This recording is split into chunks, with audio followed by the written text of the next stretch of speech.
Hello guys, to start the video I'm gonna present just a little about Catherine Parr Traill. About Catherine Parr Traill's life, she was an English-born Canadian writer whose life deeply influenced his work. She immigrated to Canada in 1932 with her husband, faced the hardship of pioneer life in Ontario.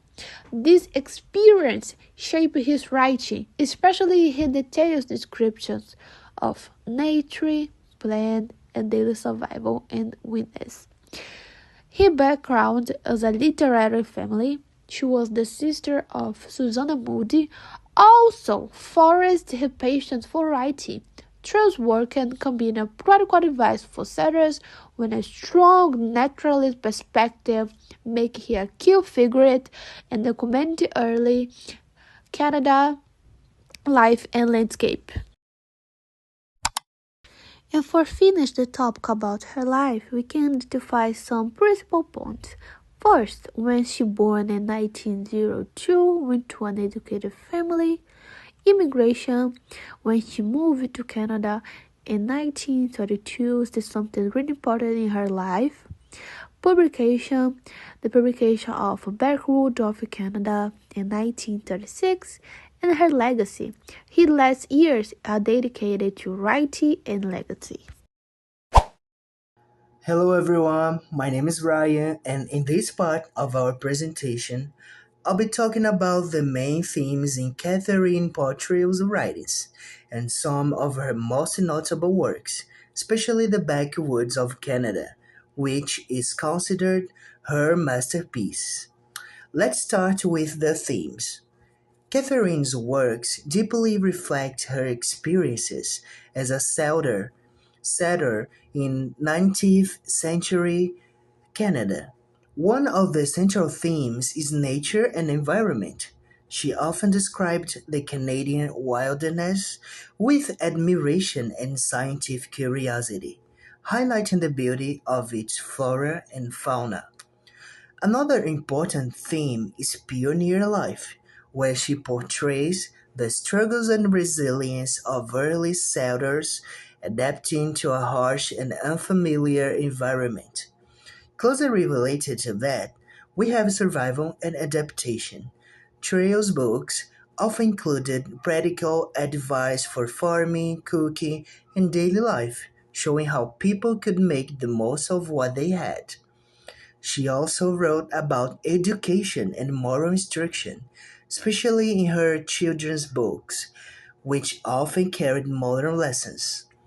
A recurring idea is colonial identity, reflecting the emotional and cultural challenges of living in England and building a new life in Canada.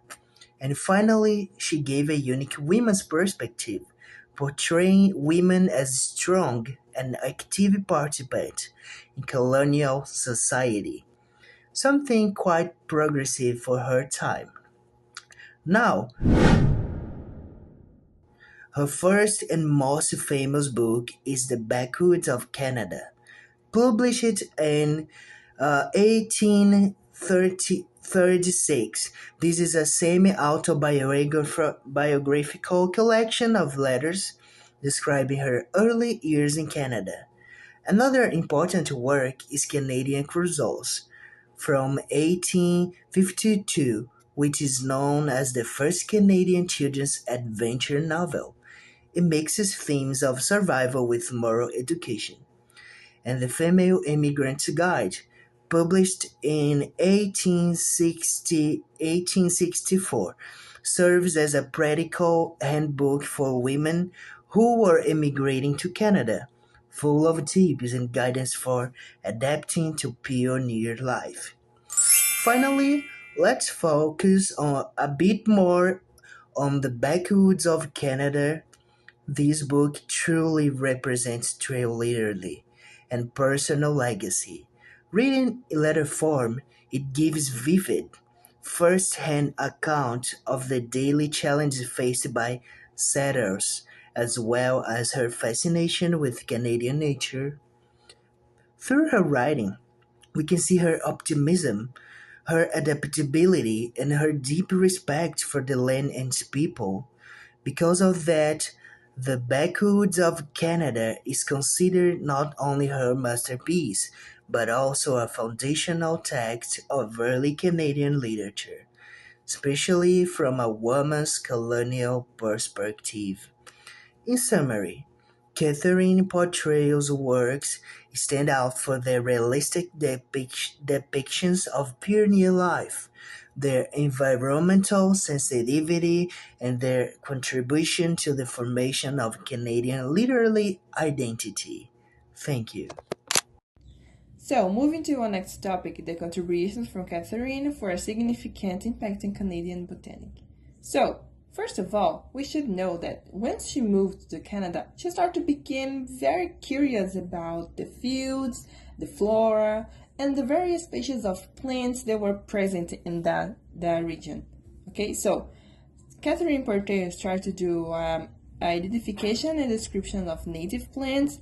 She used to collect like leaves and the various species of the plants that were present in Canada, and pressing in her book by giving the exactly description of the its species, which was very important for nowadays botanic studies. Okay, so she started to do a detailed study of Canadian flora, a documentation of important native species that she has found in the Canada, and a publication of accessible botanic guides, which nowadays is very important for botanic studies. The environment, education, and conservation. She also wrote a book called The Children's Book, which was her first novel for a child public. And by this, she started to do the promotion of botanical acknowledgement, as I said, which is very important until nowadays. Workshop for schools and communities. Advocacy for preservation of natural habitats by giving the expression the importance of the Canadian fauna and flora. She started to do building her legacy as a writer. So now let's go talking about the legacy of Catherine Parr Traill. So her contributions to literature and culture by influencing many young women writers, okay, but not also by the naturalist topic, but in the general. She promoted the preservation of natural story of Canada, which is very important. She received recognition in academic circles. She published several significant and impactful works as the Backwoods of Canada and studies of plant life in Canada. She attracted interest in native stories. So Catherine Porter was an important name of the Canadian botanic flora, as she was a naturalist, which bring to us exaltation of her culture, okay, of the Canadian culture actually, and bringing the exaltation to the fields, the plants, the diversity in plants. And this was a presentation, and this was a reference. Thank you so much for coming among us. And that's it.